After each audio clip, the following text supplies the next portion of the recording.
Um, I watched that Marlow P Take Risk interview. Shout out Take Risk as well, man. You get me? These are the kind of people I want to collab with at some point. You know what I'm saying? But I'm gonna build myself up first because, like I said before, if you ain't useful, you're useless. And yeah, it's a good interview, man. I like Marlow P. I like Marlow P, man. I think it's hard. I like that tune. Marlow this, Marlow that. I like that he's rapping. Like he's not doing the drill thing. You get me? Like, there's a lot of rappers right now, Little Torment. There's a lot of people rap. Like, I don't know if it's just me, yeah, but is the drill thing kind of dying out? Do you know what I'm saying? The more people, like before, the drill rappers was getting the most, like, most noticed and all that. But it's like, I don't know, maybe I could be wrong, but it just seems like the rap is coming back. The real rap as well is coming back. Not even necessarily the real rap, but it's all real, any because if you're rapping what you are or who you are and how you live, it's real. Whether you're going to university, whether you're in the streets, it's all real rap. Um, but yeah, rapping's coming back. People are rapping again. That's what I like to hear, man. You get me? The drill flow. Shout out to the people who did the drill. Yeah, that's cool and all that. It's not my thing and all that, but I get it still. It's the type of music, like, when I'm in the gym on the treadmill, I play my Chicago drill playlist. But outside in the gym, in my yard or anywhere, I won't play it. You know what I'm saying? But on the treadmill, the drill music's gotta come out, even if it's UK drill, whatever. That's my thing. So yeah, but I was watching the thing, man, Marlow P, man. He seems like a cool guy and all that. You know what I'm saying? It seems like he's had took a lot of losses and all that. That's part of the road, though, isn't it? It's part of the road. But yeah, it seems like it. Some of it just seems like it's hate and all that. It's probably got trust issues, man, because a lot of people that he used to be around and that before are snaked him. Pete, man, that's you know what I mean. It looks like he is or was doing his thing. So you know what comes with that, innit? That's part of the game, though. The hate's part of the game. You can't have the love without the hate. If you just think that you can have the love without the hate, you might as well just allow it. You might as well just allow it. Talking about what happened with his dad and that people come to his yard, killed his dad and that. You know what I'm saying? He's got a story, man. He's got a story. I hope that he gets where he wants to get in the rap game, man. You know what I mean? Because he ain't just rapping. He's just coming with his real rap. He's not being too gas. Not talking too gangster. He's just being him and just rapping about his lifestyle. But there's certain things that I've seen in the interview, like, wow, I wouldn't have done that if I was me. I wouldn't have said that if I was me. You know what I mean? Let me get into the first one.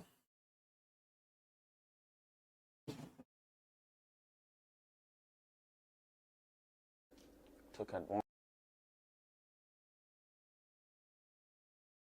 Obviously, yeah, he's basically got something with Digga D. Yeah, it's alleged that Digga D robbed him for 100 bags or something like that. So I'm gonna get into this story and he's gonna break down what happened. He doesn't say Digga D's name in there, but everybody seems to be saying it's Digga D and that. And actually, I'm gonna play a little snippet of Digga D rapping, talking about it as well after. Took advantage, innit, man? You know, finesse. That's what you call it. It's not really a robbery, it's a finesse. Then the next situation that everyone wants to talk about. Next situation, what is it? So cool, I must have come back to my yard. Went up to my yard, come back out. Then boom, some youths are ducking me down. Ducking me down. Yeah, on foot. Yeah. I'm just thinking I'm just thinking youths are coming to drop, man. I'm not thinking anything else, you get it? Some youths are just coming to, you get me? So I'm just ducking. One thing, I look back, that's something that you shouldn't do. Look back, I've dropped. Boom. Got back up now, I'm still cutting.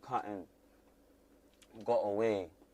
Then yeah, man, just went into my yard. You get me? Burgled my yard, took a kettle, took like 70 bags cash, 80 bags cash on the side. This is what I was looking at, like, rare. You're saying that on the interview, like, they took 70 bags cash.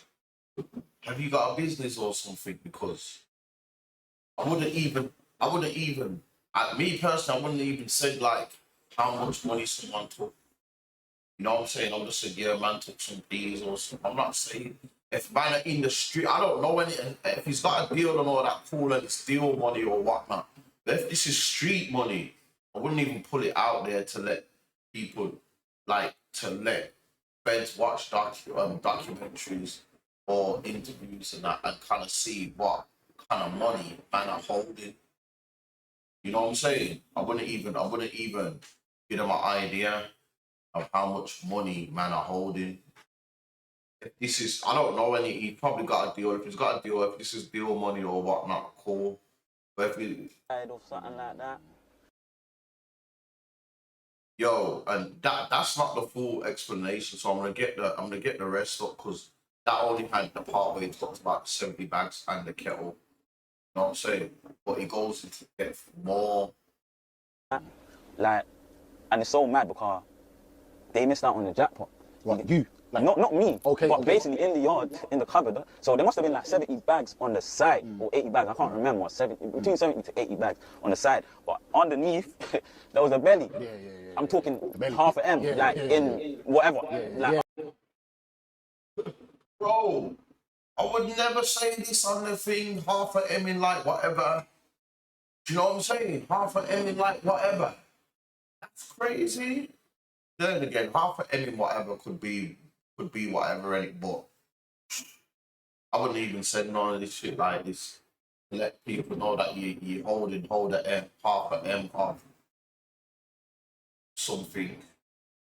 That's crazy, man. I wouldn't even say this. Feds are watching all these kind of things, bro. The feds probably thinking, rah. This is what I mean. I would never talk like me personally. I would never talk like this in an interview unless I'm fully out the game and I'm fully legit. So I'm assuming that it's fully out the game and it's fully legit. Me personally, and that's what I'm assuming. There ain't no way else you should be talking like this. You should be talking like this when that kind of life is your past life. in cash and whatever, do you understand?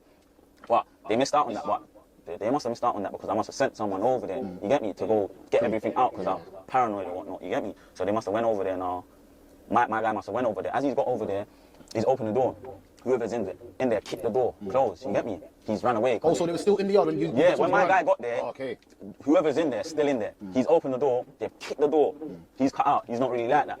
I've told him wait outside, he's waited outside, and then boom, whoever's in there is just left with like duffel bags and IKEA bags filled with my clothes and... Clothes in it? Yeah, man took my clothes. Like, man emptied my clothes, man emptied my, like, everything, bro, like. Bro, you see in the streets, bro, man will take your clothes, you know. Man, I'm crying, you know. Trust me, I've seen it happen. Man will take everything, bro. Man will take man's clothes and be wearing them and that. The streets is treacherous, man. You get it? So they must have took like, yeah, like they took the Annie, my anniversary, and then fucking 70 bags cash.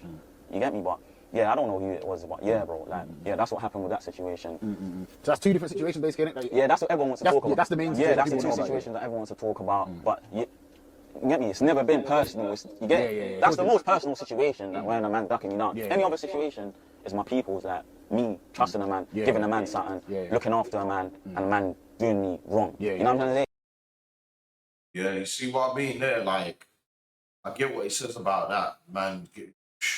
Yo, see when you're involved in kind of big business or whatnot, take big losses, you know. I know people that took massive losses, like in the roads. There ain't nobody out there that's doing their thing on the road and ain't took no losses. As quick as it comes, as quick as it can go. Just like that. So, you know, there'll be people here that have never been been on the road doing their thing. They can't understand it when you're taking certain losses or they think, rah, like, yo, how you do that? Or, yo, everybody has took big losses. If you're really big in the game, you've took big losses. It ain't just no stacking. You can be stacking, boom, take a big loss, stacking. As long as you kind of make it more than you lose. You know what I'm saying? And then I wanted to get into this. This is what I mean. Obviously, he's talking about that situation where a man ran in his yard, but then there's some paperwork about Digga D and J Sav on the case together where they supposed to robbed him. Where Lisa kind of found out, look, this is crazy.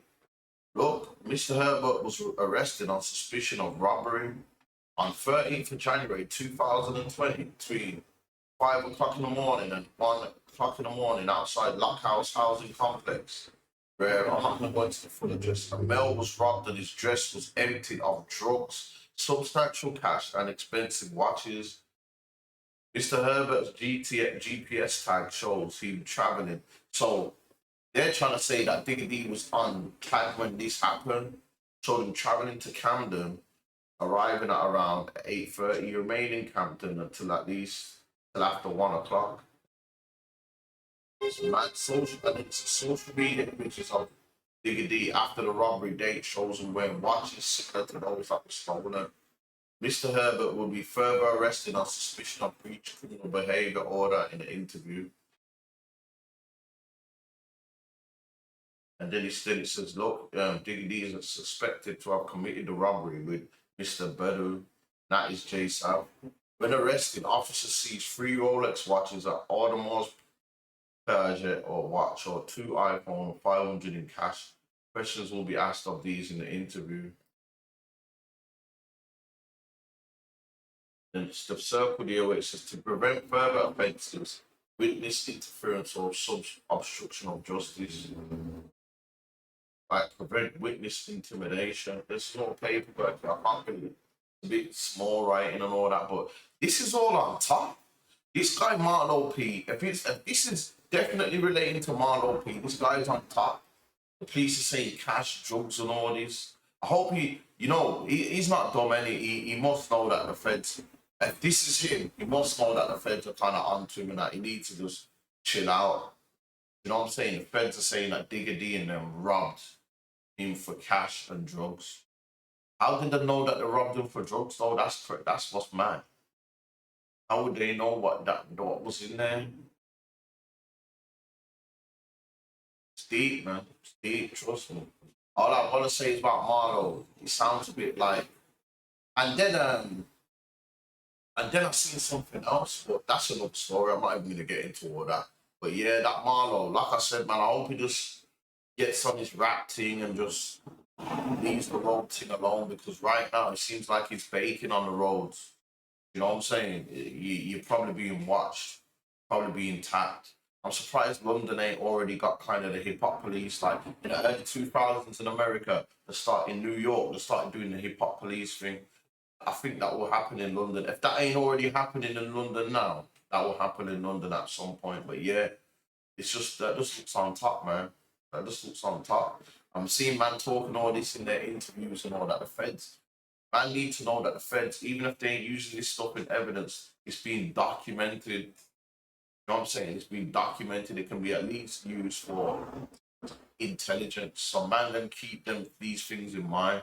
I wouldn't have got on an interview and told them that I would have said, man, just took some things out my yard. I wouldn't have said no cash. I wouldn't have said, yo, there was a belly in there and stuff like that. Nah, feds are watching these kind of things. So I just hope these men know what they're doing, and I hope these men are on the straight and narrow and not really involved in these things no more. Because if not, these things will get the feds onto you, bro. But yeah, I just thought I'd talk about that anyway. What do you lot think about that? Do you think he said a bit too much in that interview, or is it all entertainment? Let me know in the comments, and if you're watching this, subscribe to the channel. You know, I'm just going off the top. You know what I'm saying? It's going off the top of the head. It's ain't scripted or nothing. But yeah, I just thought, when I seen it, I just thought, you know what? Let me just speak on that quickly, Michael. I would never have done that, but yeah.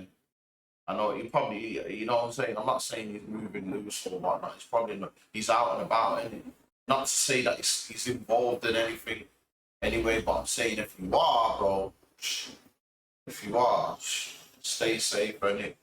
I'm out though, people. If you want, subscribe to my channel, comment below, push the like button, man. While we're here now, take a second to push the like button, people. All right, I'm out. I done sold all this dope for years just to become a YouTuber. Shit fucked up, y'all.